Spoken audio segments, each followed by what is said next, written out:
แม่เบิ่งเอาหัวขวัญเจ้าของคุยลับนะ ก็เป็นดาราเนาะเฮ็ดคลิปเนาะ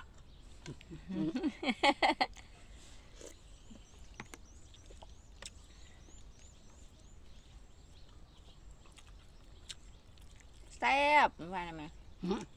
แซ่บกับมัน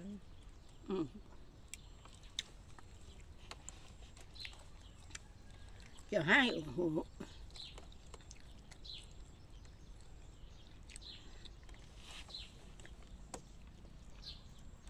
กินยำลูกน้ำหลานกันคือเจ๊โต เป็นหยัง ย่ำลูกหลานคือเดียด อยู่เดียดนี่หยัง จากแล้วเอาไฟบัว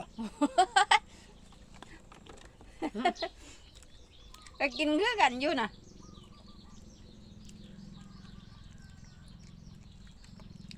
คือเนาะคือ เอาซ้ำนี่แหละเนาะเอาซ้ำนี่แหละเนาะยายเสิร์นเนาะ